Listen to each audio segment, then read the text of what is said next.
il colle dove dovrei andare. Niente. Buongiorno, 79esimo giorno. Un po' di fiappa oggi. Non mi sono svegliato bene stamattina, cioè il rifugio lì mi ha fatto un po' ribrezzo. E vabbè, è andata. Spettacolo. Lì ci sono i laghi verdi, l'altro è nascosto, quello più grande e quello più piccolino. E niente, sto seriamente pensando, ma probabilmente è già ufficiale, appena andrò giù a prendere l'acqua, che mi fermerò qua. Perché ho i piedi distrutti. E poi non mi fa male, un riposo lunedì anche per me oggi. E bomba, il Bivacco Gino, Gandolfo, Franco e Giuliano. Grandi i due, spaccavano.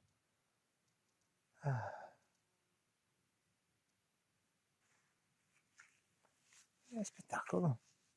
Quindi sì, adesso basta trovare un po' di acqua per cucinare, che ho un po' di fame. E sto qua a mangiare, a riposarmi. Vado in pari con le scritture. E vabbè, oggi la mando a fanculo. Ho bisogno di un po' di riposo.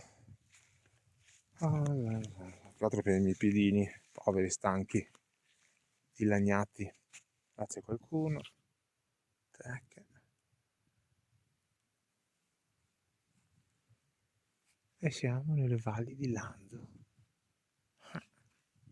Nel frattempo là che bomba.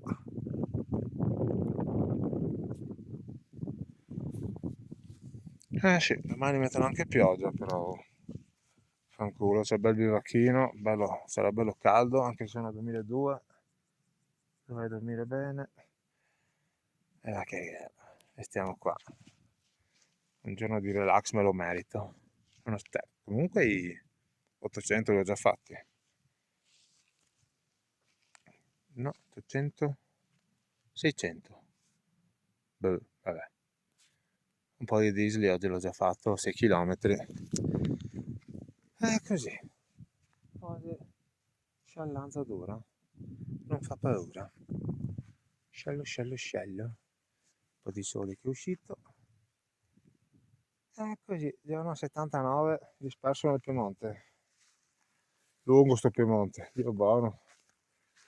Dai, oggi adesso mi ricarico e domani parto a fuoco. Che se è bello parto presto. Tanto l'idea è di dormire anche il pomeriggio, quindi tanto dormo che non mi fa male. Così recupero le energie. Che le gambe sì, non erano malissime oggi, però fatica. Sì, lo sento ancora bene. Ma i piedi, cazzo. I piedi. E comunque il riposo fa bene anche alle gambe, nonostante stiamo bene. Qua ci sono focolari ovunque. E a questo punto vediamo che il bivacchino. Il bivacchino. Bello bellino. Tavolino. E 6 posti letto.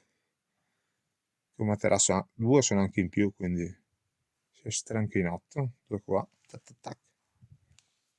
Bello, molto bellissimo. Molto bellissimo.